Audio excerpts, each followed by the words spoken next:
こんにちは。今日は雑踏苔公園にやってきています。行ってきます。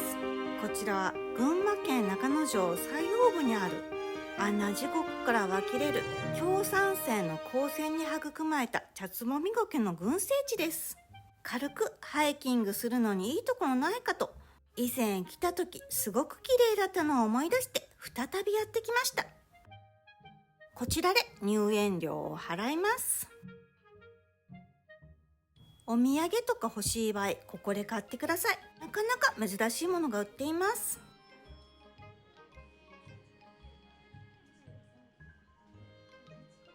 公園内はトイレがないので、ここで済ませておきます。トイレは先ほどの受付建物の裏の建物です。めちゃくちゃ綺麗ではありませんが、普通に綺麗でした。群生地まではバスで行きます。もちろん歩きたい方は歩いてでも行けます。はい、到着しました。降車時間は5分ぐらい。歩いても20分ほどですね。ここからは歩きのみです。杖も置いているので心配な方はここで。群生地まではここから300メートルです。雑踏苔公園は4月下旬から11月末の営業です。ここ自体の標高が1200メートルなので冬は厳しいんですよね。以前来たのは春、初夏前ぐらい。空気がひんやりしていて気持ちよかったんですが、今日は暑い。道はこのような砂砂利で少し歩きやすいようにシートが引かれています。先ほどの看板を読む限り、昔はここで鉄鉱石とベンガラが取れたんだなと思うと思いますが、実は今でも鉄鉱石は作られています。なんとここでは雑踏苔が鉄鉱石を作っているんです。綺麗な滝が見えます。雑踏苔は pH2.0 から 4.6 程度までの強酸性火山性水域に生育する変わった苔なんです。次に書いてるようにバクテリアの働きにより体内外に鉱物を作っていき、何万年もかけて鉄に変わっていくらしいです。この下が鉄鉱石ってことですね。水もすごく綺麗。雑踏苔っていう苔が世界約1万8000種の中でも最も耐酸性の強い得意な苔なんですね。はい、ここからが本番。先ほどの看板には夏は茶色くなるって書いてましたね。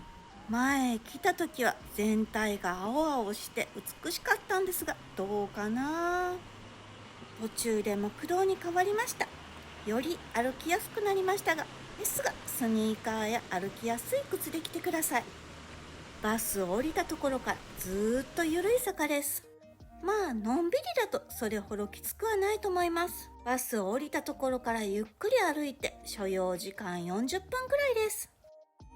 ここは元国村で群馬鉄山と言われ、戦争時鉄がないと負けるとここで技術者たちが集まりたくさん採取したんですが、終戦となりその後の戦後復旧に役立ったらしいです。はい、ここが穴地獄。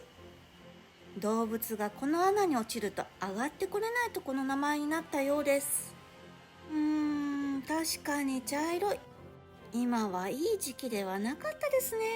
まあ今日は軽いハイキングで急に思いついてきたので仕方ない。後で確認すると春6月ぐらいの初夏と秋が良いらしいです。秋は9月頃の初夏も苔が綺麗だし、10月11月頃の紅葉もとても綺麗らしいです。今は山の緑が綺麗ですね。確かに私が来たのも初夏でした。草津温泉がすぐ近くなんですよね。草津温泉で散々温泉三昧してここを寄り道して帰ったんです。草津温泉から車でだいたい20分くらい、ちょうど寄り道にいいのでぜひセットで訪ねてみてください。いい時期だとこの一番緑が濃い感じが全体に広がってます。この時期はちょっと茶色いというか黒いというか、思ってたより今日は暑かったので、今回は公園内ハイキングですが、御池、平米池、吉ヶ平湿地群など先に進めばもっとロングなハイキングコースがあります。もう少し涼しくなったらいいかも。やはり秋かな。冬はここ閉鎖なんですが、冬には中野城町が主催するスノーハイキングに参加すると、雪の茶つぼみ苔公園の散策ができるらしいです。それも面白そうですよね。いよいよ穴地獄一周もそろそろ終わりになります。最後に全体を見渡します。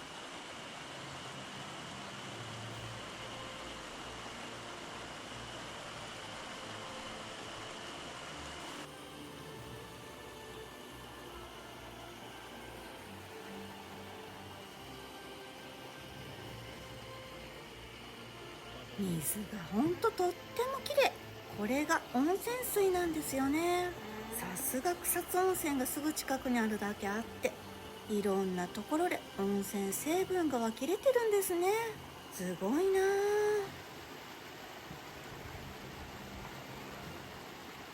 あ。では最後に茶つぼみ苔と一緒にバス乗り場の方に戻ってきます。いかがでしたか？今回はちょっと茶色くて残念でしたが、軽いハイキングにはちょうどいいと思います。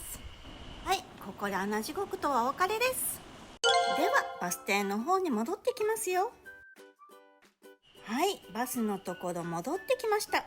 帰りは歩いて帰ろうかと思います。バスが止まっていた奥に登山道があります。行きにバスから見えていたんですが、道はこんな感じ。ゆるい傾斜の散策路になります。ワンちゃんの散歩をされている方がたくさんいました。犬はシャトルバスには乗れないですしね。ここで一旦アスファルト道に出ます。道の向こう側にまた登山道が続いています。ここは国の天然記念物で、そういうところがワンちゃん OK なのは珍しい感じがします。だから多かったのかな。今時期歩いたら暑いけど、街よりかは涼しくていいですもんね。鳥居が見えてきました。この辺りはバスに乗っていても見えないところなので、こんなのがあったんですね。ちょっと神社の名前わからないけど、奥に祠があるみたいなのでちょっと見に行きましょうか。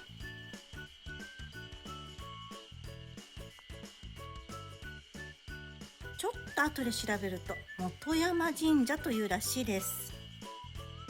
少し異世界の入り口のような雰囲気が漂っています。皆さんたくさんお参りしているようです。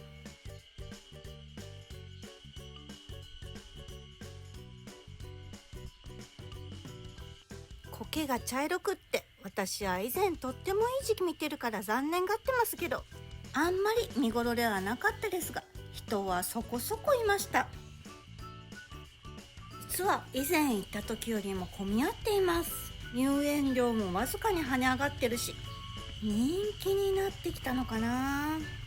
なんかロッジみたいなのがありますね。奥にも建物が。そろそろ受付したところの近くに戻ってきたようです。はい、戻ってきました。時間もあるので今からのぞり湖の方に向かいます。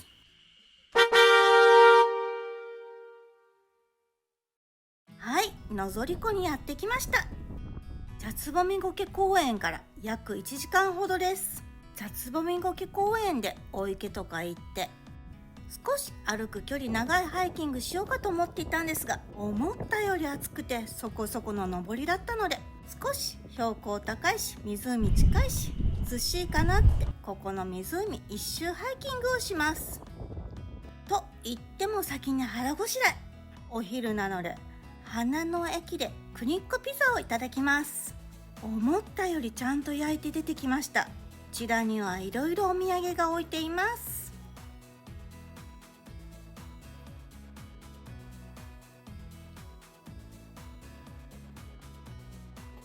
横にはトイレもあるので済ませておきましょう。こちらもごくごく普通に綺麗でした。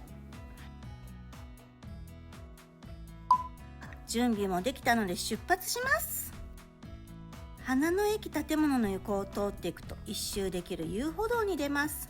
道はよく整備され、湖を眺めながらのスタートです。綺麗ですね。気持ちがいいです。道なりにはレンゲツツジが咲いています。花が大きいから綺麗ですよね。この先には他のお花も咲いてるといいですね。先ほど標高高いと言いましたが、ここは標高1500メートル。茶つぼみ苔公園と比べたら300上がっただけなので、若干涼しいってくらいですかね。黄色い小さいお花が道沿いに現れ始めました。なんだろう、岩本霧、山吹。しばらく歩いていると湖は見えなくなってしまいました。のぞり湖も茶つぼみ公園と同じ中之条町にあります。周りには標高2000メートル級の山々に囲まれ、天空の湖と言われるダム湖です。周りの山を縦走されている方もいます。見る限り登って降りてが結構きつそう。ここは初夏から初秋にかけて多数の高山植物を楽しめるスポットです。なのでちょうど今その時期、楽しみですね。以前紹介した日光霧降高原のように、ここものぞりきすぎで黄色いお花で咲き乱れます。今回はもう終わってますが、見頃は7月上旬から中旬。多分名前が地域名になっているだけで同じ品種だと思います。その他にもコマクサや白根葵なども見ることができます。再び湖沿いに出てきました。ベンチがある。休憩するか悩んでしまいます。分岐です。ここから弁天山に登れるようです。休憩にはちょっと早いので先に進みましょう。今回は上り下りがあまりないハイキングをしたいので湖一周です。多少アップダウンはありますが、山登るほどきつくはないでしょう。さっきとは違うツツジが咲いていますね。のぞり湖一周は10キロです。コースタイム3時間から4時間です。野外活動部は山と旅を行きやすく、行った気になる動画作ってます。登山や旅行好きはぜひチャンネル登録よろしくお願いします。レンゲツツジが出てきましたね。ちょうど季節なのかな。次の分岐にやってきました。いやー、そろそろ疲れてきちゃいましたね。休憩どころもあります。先ほどの分岐から弁天山、そして海老山の方に向かうことができるようです。休憩しましょうかね。ですが地図を見てもわかるように、ここまだ4分の1なんです。思ったよりきついかも。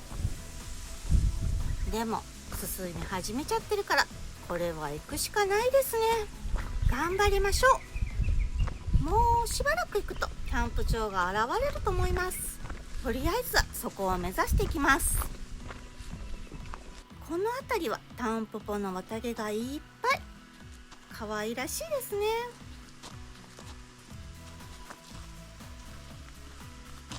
遠くにレンゲツツジがいっぱい咲いてる。大岸もオレンジ色に染まってる場所があったんですよね。帰り見ることできるかな。道はずっとこんな感じで整備がされています。空気は涼しいんで歩いていても気持ちはいいですね。お、やっとキャンプ場かな。いやー、長かった。疲れた。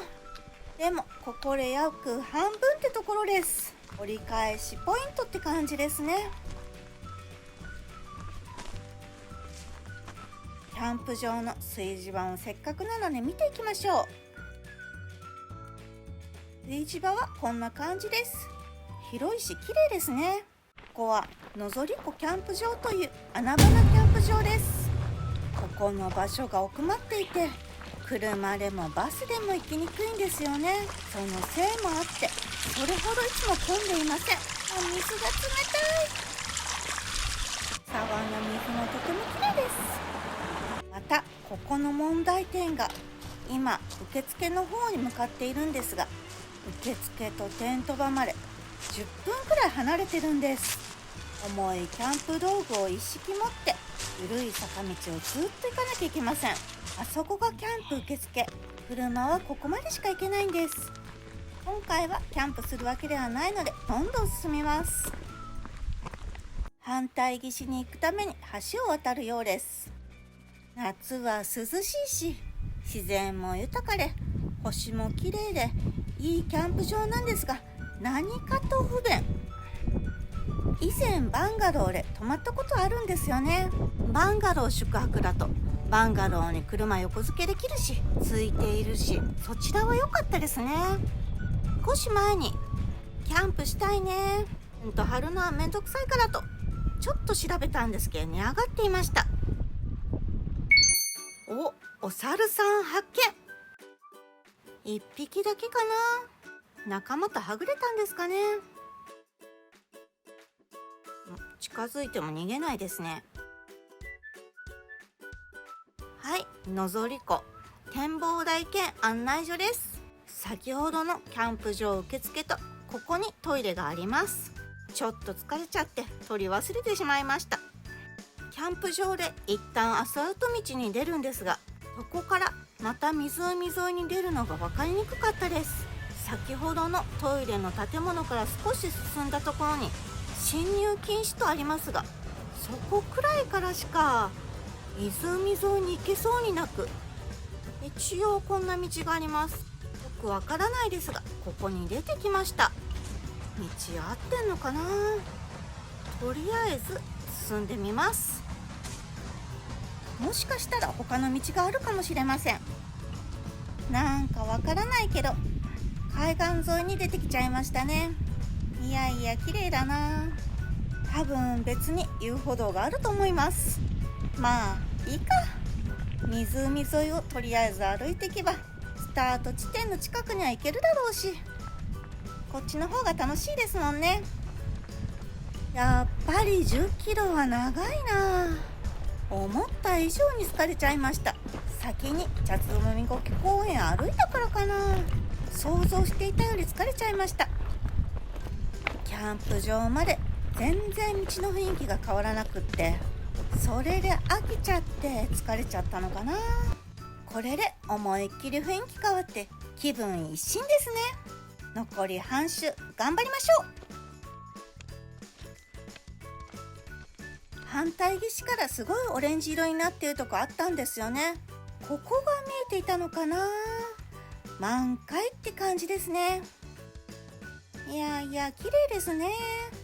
のぞりキスゲの時期に来たらこれが黄色に変わるのかな。それはそれで良さそうですね。ずっと湖沿いを歩いていると花の駅が上なので適当に登ると道がありました。この辺も綺麗だな。こっち側の方がレンゲツツジがたくさん咲いていますね。一周歩けないけどこの辺だけ散策っていうのもいいと思います。私は今回は時計回りに回りましたが、反時計回りに少し行くとこの辺りに出てきます。なんかユリのつぼみみたいなのがいっぱい。これも咲くと綺麗そうです。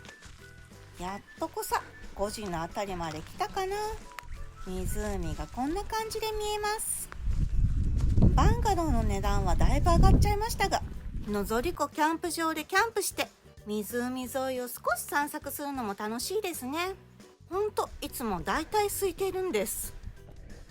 なんか小屋が見えますね。なんだろう。この小屋ただの物置小屋のようでした。花の駅まであと少しです。いかがでしたか。ここで最初通っていた道と合流です。結構しっかりめのハイキングをしたい方にはちょうどいい感じですね。暑くもなくて涼しくてよかったです。山の駅が見えてきました。行きより帰りの方が楽でしたね。湖沿いを歩いてたからかな。湖が風で波だったりして、そういうのを見ながら歩けたからですね。